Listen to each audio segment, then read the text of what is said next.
Baby Thanos in an 80s skateboard movie? This week's horror news, and how do we watch movies at home before discs and streaming? Welcome to Film Villains. How you guys doing? Great. Yeah, Awesome. Great, bro. What you guys been up to? What you been watching? What's going on? Oh, I just spent a week in northern Wisconsin, Spooky Town, and I watched one of my all-time favorite movies, and I'm not exaggerating here, The FANATIC, starring John Travolta, directed by Fred Durst. Yeah. I fucking love this movie. This movie slaps on every level. So it is good? You believe in that movie? I did not say that. I said I love the movie and that it slaps and that it's incredible and that it's directed by Fred Durst and starring John Travolta. Yes. Devon Sawa also incredible in this movie. I love this movie. I watch it at least a couple times a year. Is it the haircut? It's the haircut. It's John Travolta's haircut. It's the haircut. It's the performance. John Travolta goes for it in a way that makes me wonder how it happened, and it's fantastic. It's just fantastic.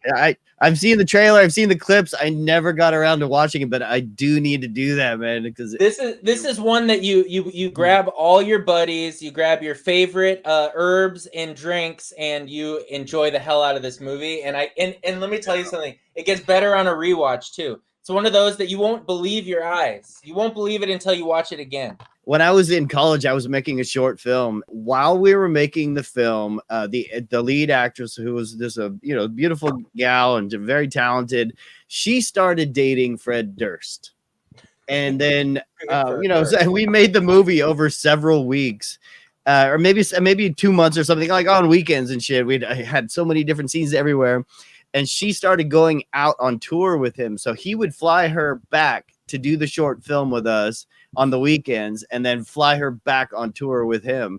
And so one time, exactly, that fucking nookie money. And one time she was on the phone, she was doing something with us on set, or maybe it was just I don't know what, she was in our house, and he called her and she got on the phone with him. And we just fucking started making all this noise and fucking saying nookie nookie and playing our trumpets and shit, and just making all this noise because we hated Limp BIZKIT. Wow, but I got to give props to fucking Fred Durst for at least flying her back for our little short film, because so someday I'll meet him and thank him for that. Heck yeah. I don't want to thank him for his music though. Oh, I would shake his hand, bro. Come on, I would shake his hand. I'm not ashamed to admit it. I enjoy some Limp BIZKIT. Is that why your hat is backwards right now? Yeah. And if you enjoy Limp BIZKIT, maybe you will become a fanatic. Yeah. See what you did there. There it is. Dude, so I haven't been watching anything because I've been trying to edit this show and like relearning Premiere and shit. So, but the only thing I tried to watch the other day, I just got this in the mail from Severin, and it is She Killed in Ecstasy, starring Soledad Miranda, Jess Franco movie about this woman whose husband is almost like a DNA scientist, but he's experimenting to try to save the human race from diseases and stuff by experimenting on fetuses, and the entire like medical board takes away his license to perform any sort of experiments any longer, and he goes fucking crazy and ends up dying, and she starts getting revenge on the people that fucking destroyed his life and made him go crazy. So I started it, and I've got about 40 minutes the way through. I always start movies late night, but I'm gonna finish this. Pretty long for you, actually. That's like a 5-star review for me. Usually I made it 40 minutes into the movie. Usually I last a minute and a half. Just ask my girlfriend, But 40 minutes, I lasted a long fucking time. Alex, what you been watching? I am such a fucking sucker for the leaving soon on Tubi. So I keep watching the most terrible movies. The last movie I watched in its entirety, I have Jonathan's list of fucking Bava flicks I should be checking out. I watched the movie Little Big League. That's where the preteen kid inherits the Minnesota Twins and then gets them to start. They're all just obsessed with the money and being professional ball players.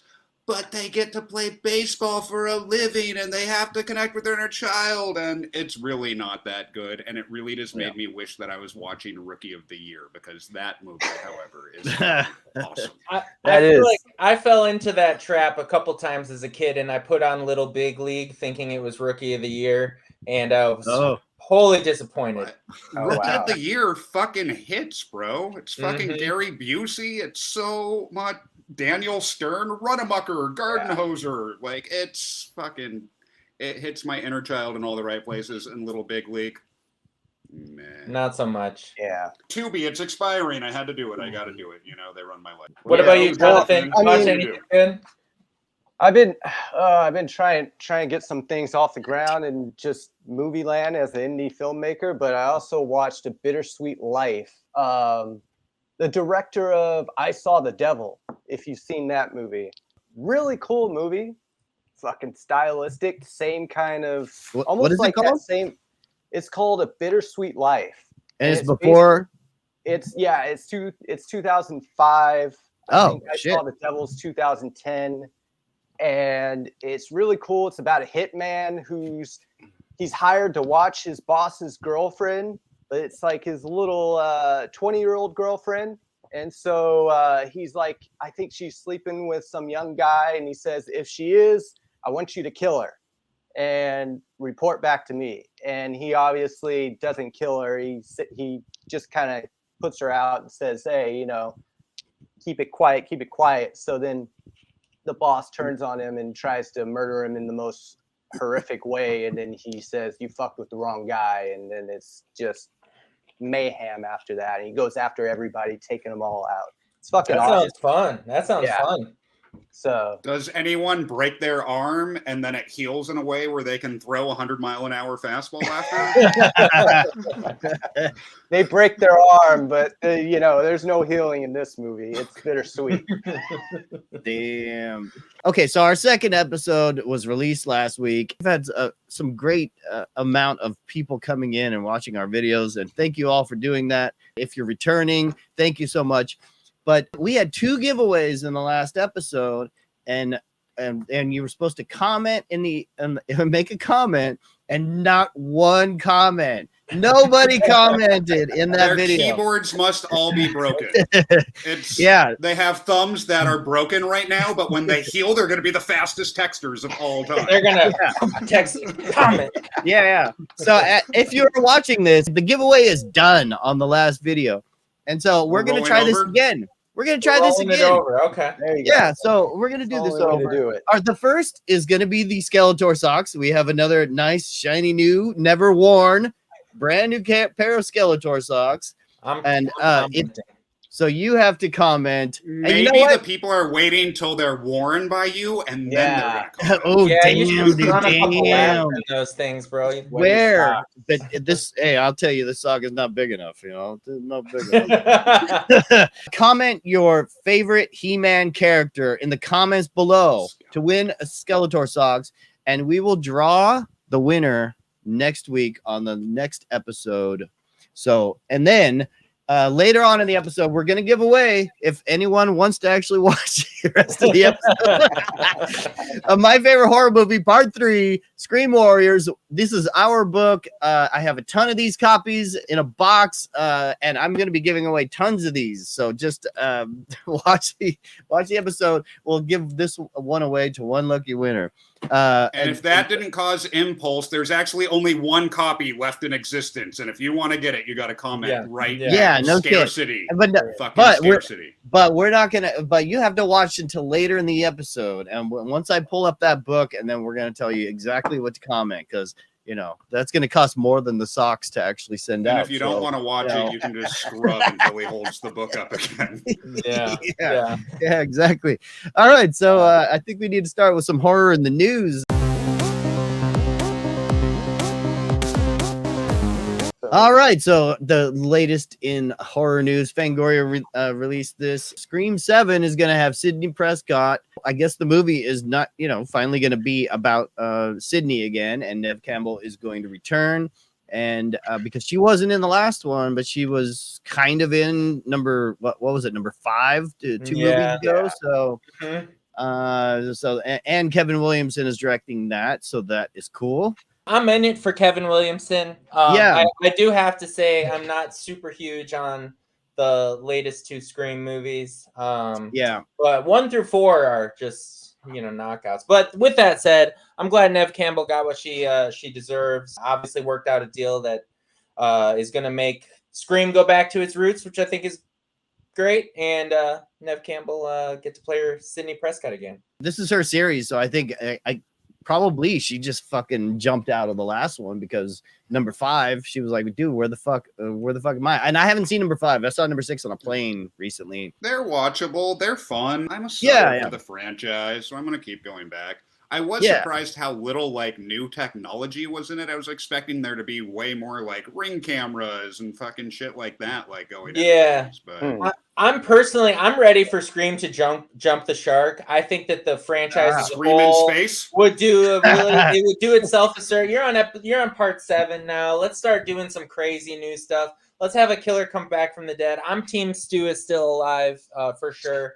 You know, let's just do something out of left field that nobody's expecting because you know, I don't know, why not? You're on 7. Yeah, that's it. Give Neve Campbell a robotic arm, dude. You know what I'm saying? Bionic woman. Yeah, you know, let's really go crazy with it, dude. Yeah, I just got to I produced a movie with Mason Gooding, who was in 5 and 6, and so I had told him, yeah, dude, I just watched number 6 on a plane, and so he.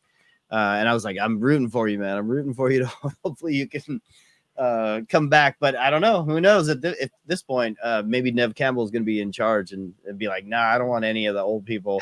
Fuck all that shit. This is my shit. I'm taking it back. So the other news is because Mickey Mouse in Steamboat Willie went into public domain this year, as I'm sure some of you have heard. So now they're doing like a Winnie the Pooh style slasher film, but with Mickey Mouse, the Steamboat Willie Mickey Mouse, which is basically the black and white one. And it's called The Mousetrap, and the official trailer has been out for a little while, but they just announced that it's going to be coming. The movie out this week, so that'll be interesting to see if it's going to be good. But I don't know. I mean, it kind of looks cool. It looks like. Have you guys seen the trailer yet for this? No, I haven't actually. Yeah, so I don't know. I guess everyone, check out the trailer, and then we get to see Mickey Mouse killing some people. I don't know. There's kind of a pretty cute goth babe. Look at that cute goth babe. And I think it looks like it's set in an arcade, where Mickey Mouse is killing people in the arcade. So I don't know. Good on these people for getting it out there. If it's anything like the Winnie the Pooh guys, I mean, I love what they're doing. So yeah, hell yeah, dude. It makes me excited for the future that I will never get to see when like 100 years from now, like SpongeBob is public domain and there's like, you know what I mean? Like all the like a Teletubbies horror movie. And, dude, Barney. Oh, Teletubbies. Yeah, Barney. A Barney horror movie would be great. Like, that'll be, it's good. It's inspiring, man. And props to these filmmakers for, jumping on something that is in the collective Mickey Mouse. Yeah. Who doesn't want to see horror Mickey Mouse, horror Winnie the Pooh? I love it, man. Some other good news that's really exciting for me is Drag Me to Hell is coming out on 4K Blu-ray. That's one of my top 25 favorite movies. My favorite Sam Raimi movie, and I want to see it as pristine as possible. And I mean, I saw it in the theater when it came out in 2009, so it's the 15th anniversary. So no judgment, Christian. But did you say Drag Me to Hell is your favorite Sam Raimi movie? Fuck yeah, it is. Wow. Yeah, it is. Wow. Drag Me to Hell, dude. That's where it's at for me. I love what he did with that. I love that, it was a callback to those Evil Dead movies and that feel. And so it's high on my list too, but I mean, I don't know if I'd say it's my favorite, but man, it's up there. Spider-Man 3 exists. So, yeah. I think it might sneak to my number 2 or 3, I think, but the original Evil Dead for me has got to be tops. Yeah, Evil Dead 1, 2 are probably I don't know which one would be second after Drag Me to Hell for me, but that one just hit me in all the right spots. There's a fucking talking goat. There's a girl lost. I love girls lost movies, and and trying to fucking battle. You know, she's just a She great was final so girl. good. Yeah. She was so good. She was so just innocent and just trying to get ahead and trying to do what's right for her career. And she ends up fucking with the wrong old lady who puts a curse on her. And it's just a quite enjoyable thrill ride of joy for me. I hold it in high esteem. I totally agree, man. Yeah, Drag Me to Yeah. Hell is great. And also one of the early Justin Long horror movies where he's gone on a tear and has kind of become a leading man for cult and horror films. Yeah. And he's great in Drag Me to Hell. Yeah, he is. And he didn't play like a huge role in it, but it was still a solid enough supporting role. Hey, he got the last shot of the movie, bro. That's pretty cool. Yeah, he did. Yeah. No spoilers. Oh, yeah. Well, we don't know what They happened to had him. time to see it. Yeah. Sure. Some people might not even have been born in 2009, Alex. They might be watching this going, what should we do? Oh, what should I watch? What are these fucking guys talking about right now? And Drag Me to Hell is one of them. 2009, motherfuckers. So, yeah. Hey, I think, Alex, it's time for...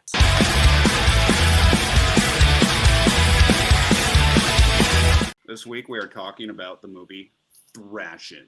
Ah. Fucking skate punk flick. It is. Does it fall in the so bad it's good category? I think it falls in the so bad it's good category.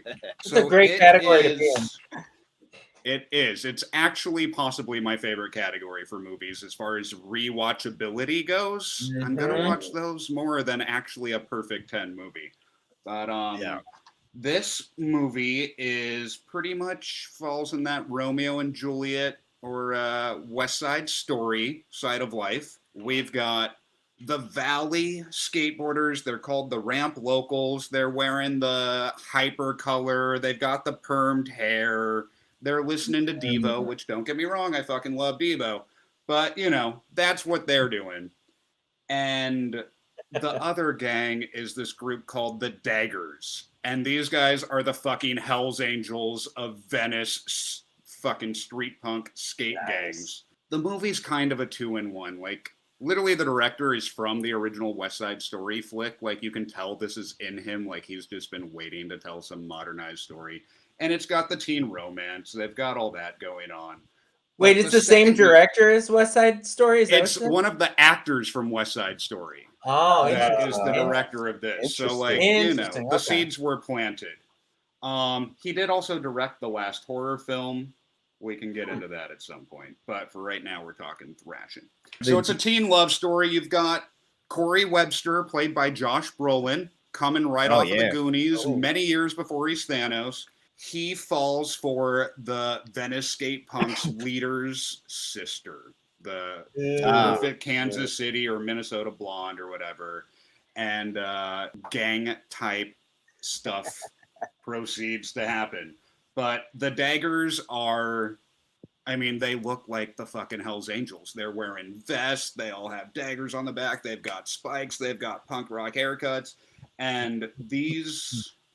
There was no wardrobe department involved in what the Daggers look like. Like, they literally took a skateboard gang from San Francisco called the Jacks that have been around since the 80s, and they're the Daggers, so they look cool as fuck. They took some of the original, like, Dogtown Z-Boys, so... nice. Like, the first, you know, skateboarders that were cool. Like, they are involved in this. And, you know, one of the main people in the Daggers is Tony Alva, who is an original Dogtown Z-Boy. One of them is Christian Hosoi, who's, you know, famous, junky, awesome skateboarder from that time. It's kind of like two movies in one, is you've got... I mean, look at that. That looks like you're watching Future Primitive or one of the original Bones Brigade videos. And the reason that is because the second unit director is Stacy fucking Peralta, who directed all of the original Bones Brigade movies. So you've got half teenage adorableness. And then, the Bones Brigade, Harold Peralta, one of the original Z-Boys as well, the Dogtown Venice skate crew. Yeah. So, you know, it's intertwined. That is the Red Hot Chili Peppers, like 5 years before they became famous. And it's actually that girl's a babe, whoever that is. absolute 80s babe by all accounts, for sure. It's awesome. So- right there in that scene, she hops on a skateboard and she turns into a different person, different fucking stance and everything. The stunt person. What Yeah. was that, Hunter? I was gonna say, so I'm assuming that they settle this you know, rival gang quarrel on the half pipe, right? Or do people get harmed in this movie? So there's a couple moments where they try to settle this. Right now, the first time I ever heard the circle jerks is during that scene. That is during Wild in the Streets. But they light the rival gang's ramp on fire. They have a joust at Bronson Canyon Ditch, which is a famous 80s, and it's still there, like, you know, a legal skateboarding spot up in Griffith Park. Oh, Where this they're looks fighting epic. each other. Yeah. But the way every proper movie is supposed to end, and any rivalry, it ends with a downhill skateboarding jam. Of That is course. the only way that any conflict truly gets resolved, past, present, future. And we're seeing it right here. And all the background people in this are essentially the Jack skate crew. So a lot of the people are, you know, the characters you're seeing are actually skating, which is really cool. Yeah. Robert Russler is the bad guy. Yeah, Nightmare on Elm who Street Part we 2. all know. Yeah. Nightmare on Elm Street Part 2, exactly. The movie's, you know, it's got some cheesiness. It's got, I mean, the dialogue is terrible, but that's not why we're watching it. We're watching it for this. I mean, they are literally I on the gotta streets see of this. Hollywood, guerrilla filming, going through the crowd. How cool is that shot right there? It's Yeah. fucking awesome. Yeah. That's a punks you on know. film if I've ever seen it, bro. It is Hell yeah. a punks on film, and it's also an 80s babes on film. I mean, Oh, look yeah. at that smile. God, look at them. Dreamboats as far as the eye can see. Yeah, No, so young that- Josh Brolin ain't looking bad either, bro. I know, he's a That's handsome who I was guy, man. talking about. Yeah. Major babes on film. Thanos. What year in was his what year was prime. this, Alex? I want to say 86. Yes, 86. Yeah. So this would be, you know, this is a weird time actually where skateboarding's kind of, you know, you're losing that initial craze and it's about going a little bit underground, which is actually making it a little bit cooler. And this is where, you know, the pool skateboarding starting to take over, the street skating starting to take over. Yeah. You know, but they're on the streets of Melrose. They're on the streets of Venice. I am such a sucker for movies that take place in like dingy underground LA in like the 80s and 90s. Cause I mean, that's what I grew up in. Yeah, so that downhill, the skating competition, was that Mulholland or was it Malibu or what? Where was that? I believe it's It looks like Malibu. Griffith. Griffith believe is Malibu? where they're fighting each other, but this Like right final here. thing, I believe that's more like Santa Monica Mountain. So sure, yeah, like sure. Malibu, I Yeah. suppose is what that would be. Like I the grew western, like the super western part of Mulholland, then, or through the Malibu Mountains. Malibu. Yeah. Look, some of those mountains. Yeah. We're gonna have to get our skateboards, Zach, and just fucking do it, dude. Hell yeah. Hell yeah. We have some conflict we have to get through, and there is only one way, and that is with a downhill jam. Hell yeah, man. I think it's time for Jonathan to give us a little a pleasure. Yeah, here. man. Let's do this.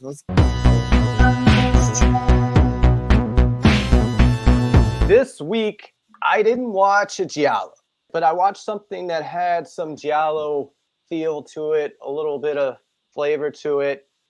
Where is it? You see it? Night Is that Terror. Rhoda? It is. You're absolutely right. Wow. Rhoda.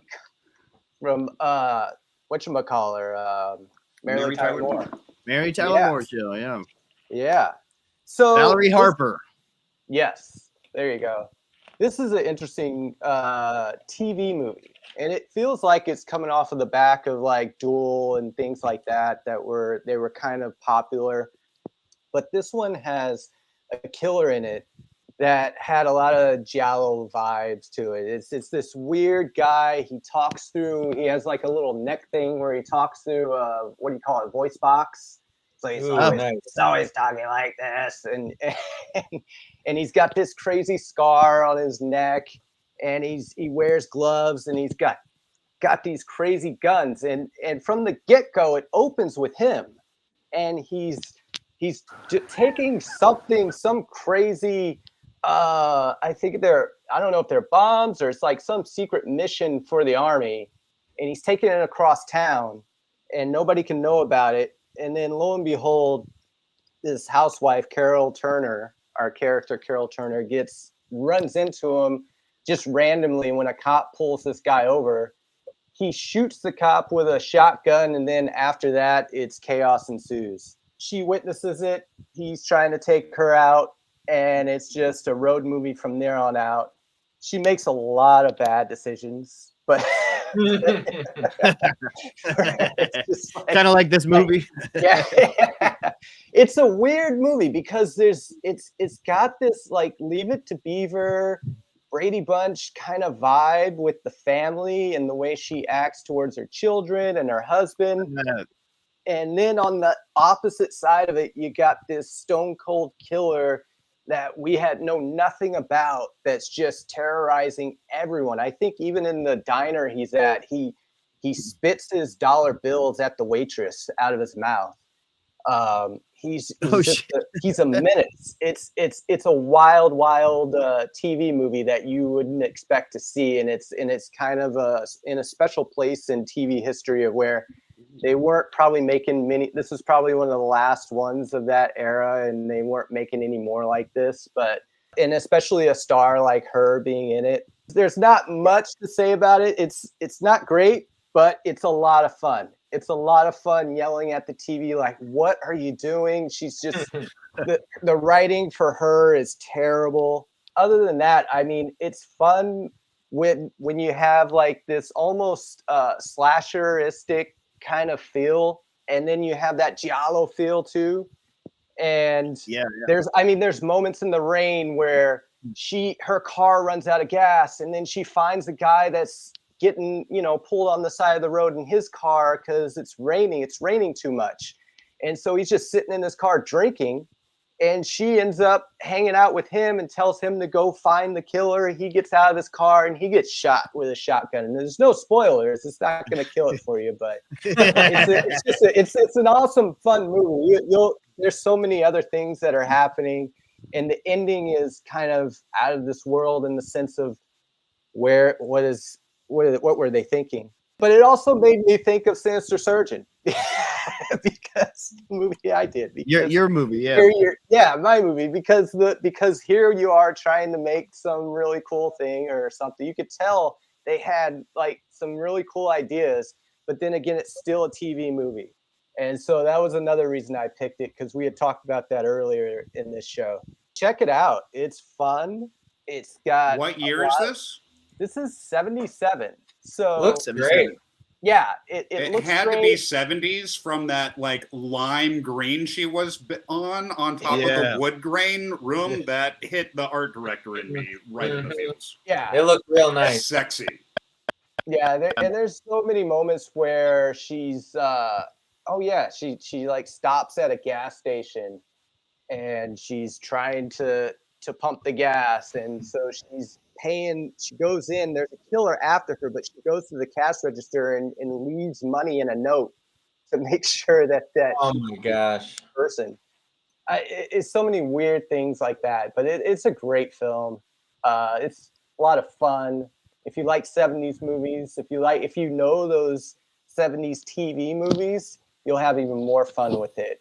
50 cents a gallon. Did you guys see that? Yeah. Fuck. Yeah. Oh man.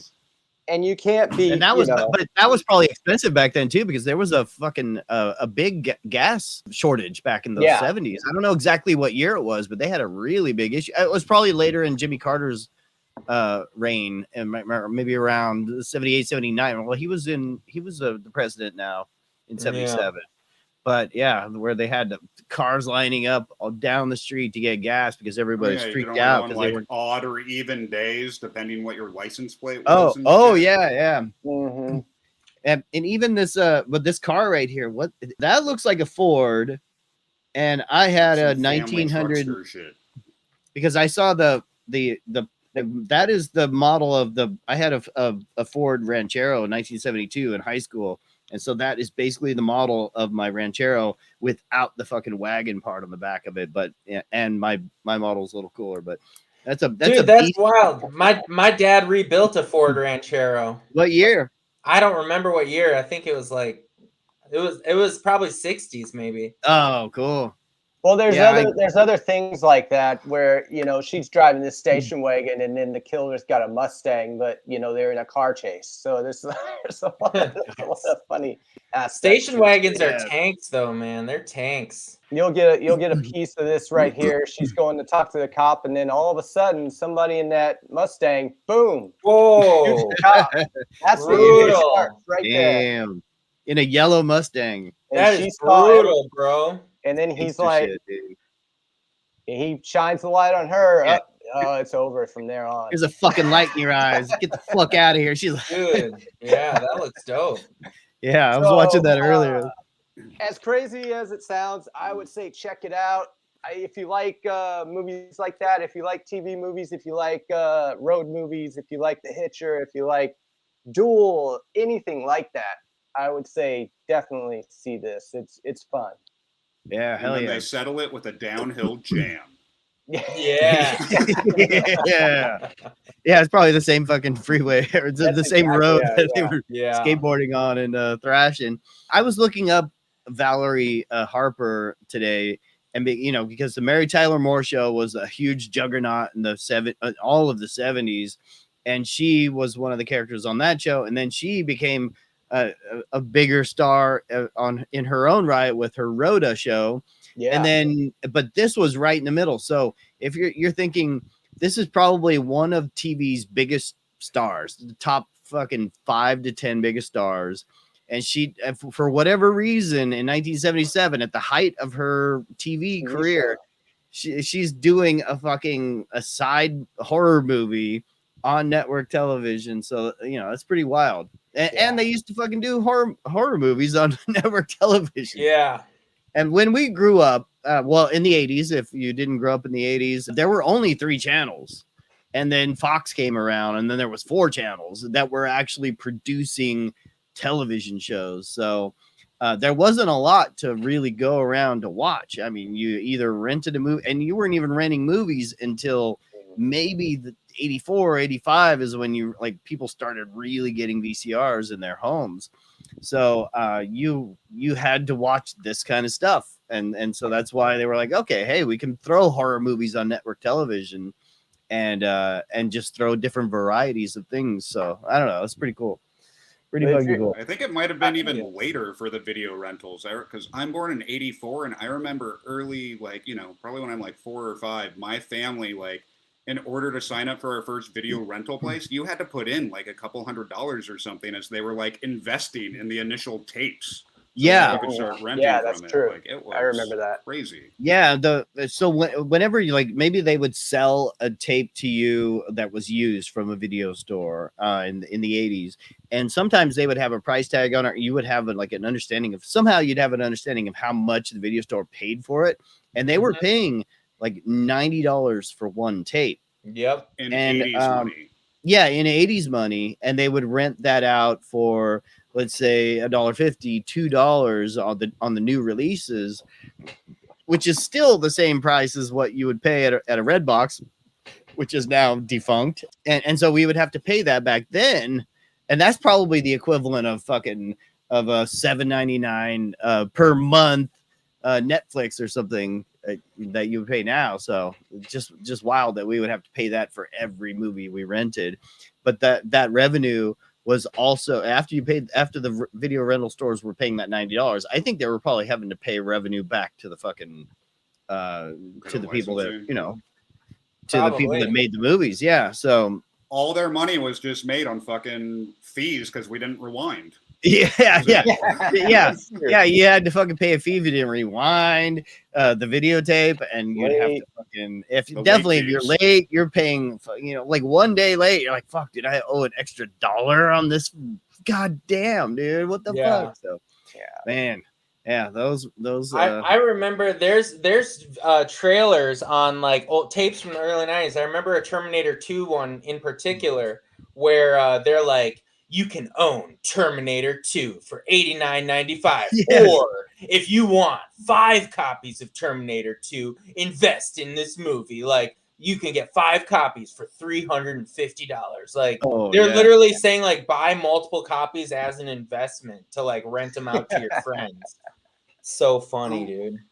That's I don't remember wild. what the agreement was, but the Batman VHS was the first movie that was actually like budgeted copied. Like there was, I don't know if it was like McDonald's or Coca-Cola or something that like invested a lot in making that happen, but that was like the first video that like a family could just buy for the first time without having to like take out a loan. Great, Or yeah. Yeah. Run a credit check to buy Yeah. a videotape. Well, it was different. It was different for the home video market because they were making money off of it. And so it's basically a license agreement that they were having to spend the $90, $100 to get a license agreement to be able to make money off of it. And so home video, for people normally buying the video at Kmart or whatever, that's when it was $20, $25 or whatever to buy a tape. But it wasn't the same for the rental stores. And I was like, oh fuck, dude, the rental stores are getting screwed, man. We get to buy it for $20 and they have to spend $90 on it. So yeah, let's do some Hunter's Home Videos of Horror. Welcome to Hunter's Home Videos of Horrors. It's so funny we're talking about the cost of VHS tapes because I'm about to show you why I love collecting VHS tapes and why it's one of my favorite hobbies, because it's very affordable. Look at that. 39 cents for this one. What? And 59 cents for this one. When? And, When did you buy those? recently, very recently. Dude, like within the where? last couple of years. Holy Goodwill, shit. thrift stores. Really? Yeah, these are both Goodwill tags. But yeah, I wanted to talk about one of my favorite movies growing up that I rented many, many times, Aliens. Hell yeah. And in particular, I wanted to share both of these tapes, one of which is the theatrical version of Aliens. And I love this cover art also because it's like so minimalistic, but it also it's so iconic too. You know what I mean? Like you don't know what she's looking at, but you know it's really bad. Yeah.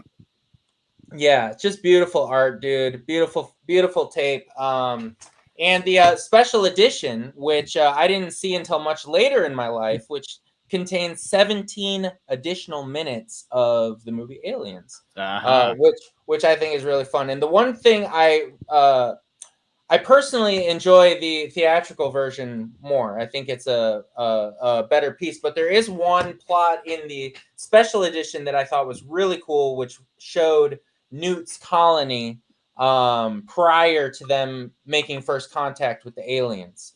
So you see Newt, the little girl that Ripley finds with her family and her parents, and you basically see her father find the first face hugger that then infects the colony. But I don't know. I just thought that was kind of cool. I love Aliens, dude. We were talking about Alien Romulus last week, so it got me on an Aliens kick. I'm a big fan of Xenomorph movies, man. I think they're great. And obviously, Aliens, in my opinion, is my favorite of the entire franchise. And not only is it a near-perfect horror movie, but it's also probably one of the greatest action movies ever made as well. So if any of those kids you were talking about are watching this that never had a chance to watch Aliens, bro, do yourself a favor and watch Mother Crushing Aliens, man. And so are any of those on a widescreen that you're watching? Dude, no, I don't. Free pan and scan or what? I got digitally remastered for superior sound on the special edition, but yeah, they give you good sound. Huh? They're probably formatted to fit your screen. I don't have a widescreen, unfortunately. Which is a bummer, dude. That is the one downside of VHS, you know. You gotta kind of do the biggest, yeah. Well, yeah, one of the biggest. One of the biggest. One of the other is that, you know, it's defunct technology and blah blah blah. But yeah. But hey, man, I love it, dude. Going to the video stores when I was a kid just like was my jam, dude. So yep. And I vividly remember renting not this particular tape, but Aliens like every freaking time I wanted to watch Aliens. I watched Aliens a bunch with my grandma. Yeah, it's good stuff, man. Yeah. Oh, cool. Yeah, every time. The thing I like about Aliens is that unlike Valerie Harper in the movie I just spoke about, who is a damsel in distress and makes terrible choices all throughout, Ripley, Sigourney Weaver in Alien and Aliens is just complete badass.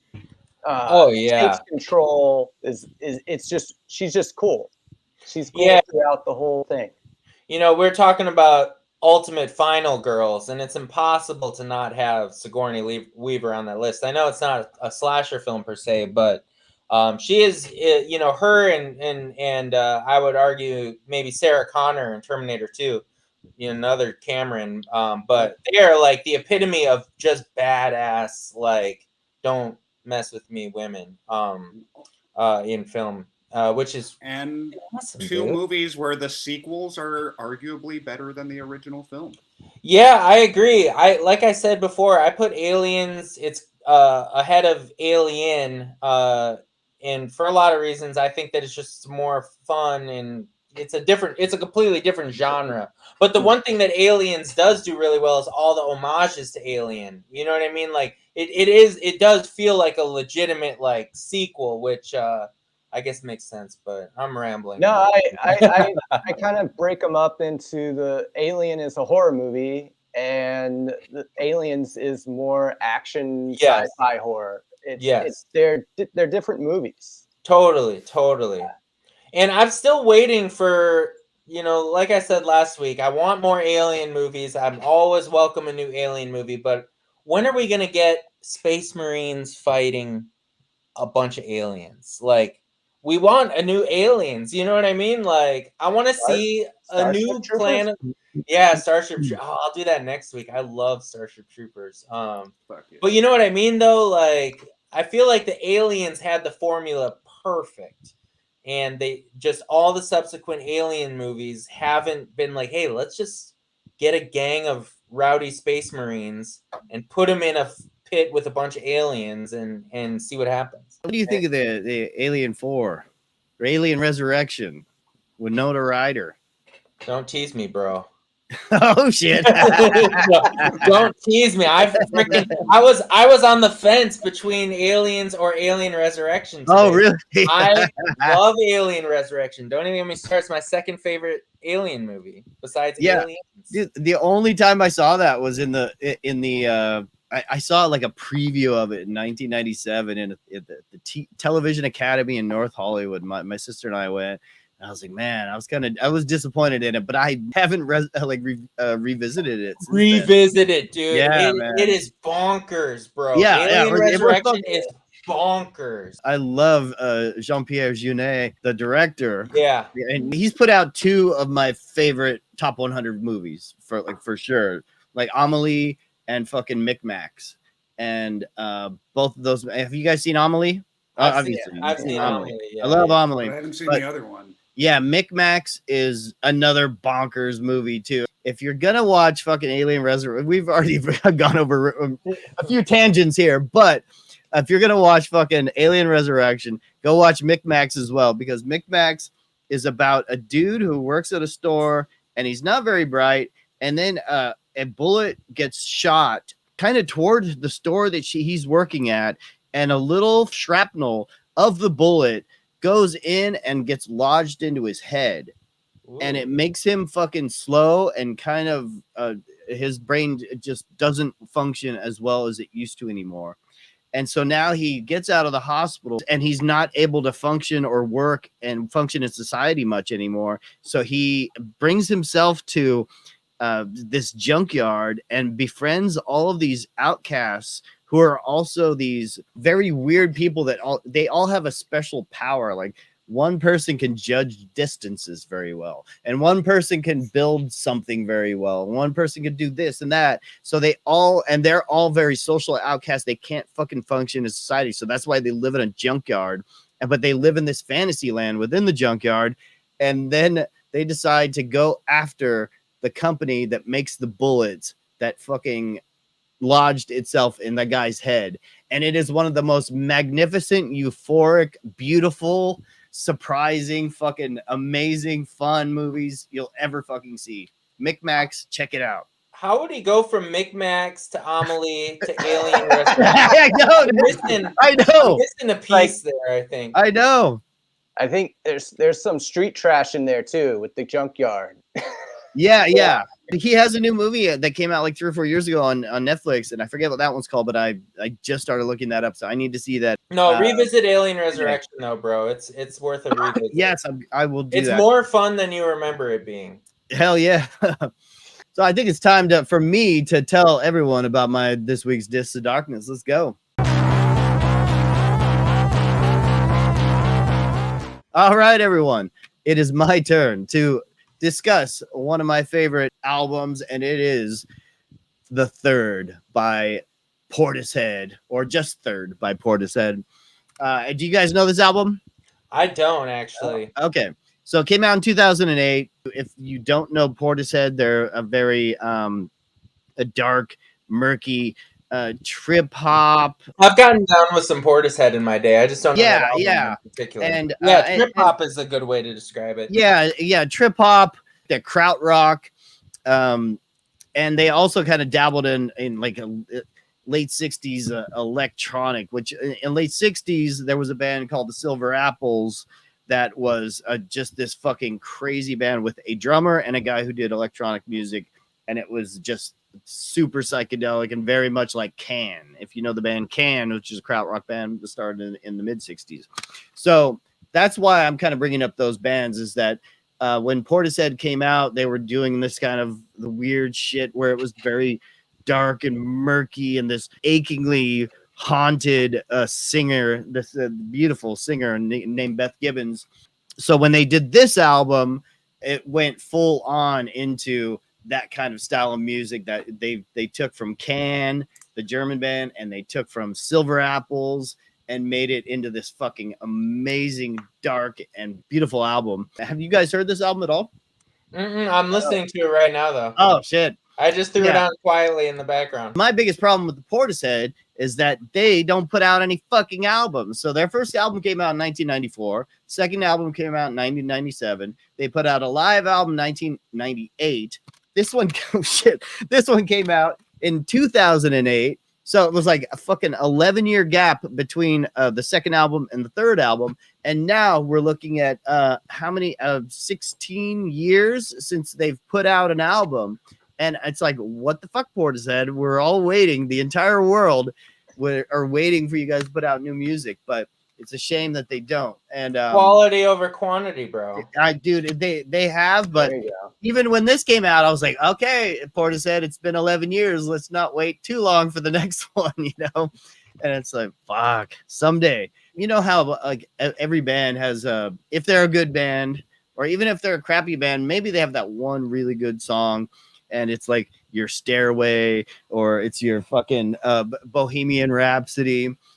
You know, like let's say Jane's Addiction has 3 days. And I think that's universally agreed that 3 days is Jane's Addiction's, it's their Stairway to Heaven.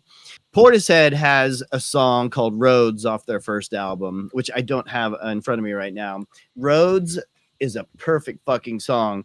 And there's a song that finally matched that on this album, and it's called The Rip. And Beth Gibbons, she actually just put out a solo album, and I heard one of the tracks so far, and it's really cool, but I need to listen to the whole thing, so I'm lagging on that, but at least Beth has some music out. So she's been working on her solo stuff, bro. I guess so, yeah. I think from what I've read, the other two guys are kind of lagging, or one of the guys is lagging, and maybe he's doing TV music, or maybe he has some sort of thing inside him that won't allow him to make new music or be confident in whatever the new music is, because I don't even think this one was supposed to come out, and somebody convinced him to start writing more stuff. So I don't know, but Portishead, we're listening, we're waiting. So they had a song in Tank Girl. Oh, that's a classic. Maybe I'll do that one next week. Amazing. Oh shit. And somehow I'm gonna have to talk about Street Trash soon, since John brought that up. I feel like Tank Girl could work for you punk. You know this, Jonathan? I'll sell it to you for $1. My band White Coffin had a song called Street Trash. You can listen to it. It's all the best things in one movie. It's exploding, it's imploding, it's melting. Yeah. It's so good. Yeah, it's so great. It has some of my favorite kills of all time in one movie. See, and we were talking about favorite kills earlier. That completely escaped me. But then now that, you know, the name's brought up, there's so many great kills in that. I mean, how do you get over the toilet? The hand hanging on the fucking polar. Oh, it's such an amazing image burned into my mind forever. Have you seen Street Trash Hunter? Mm-hmm. It's been a minute, but I've seen it. Yes, it's pretty freaking wild, dude.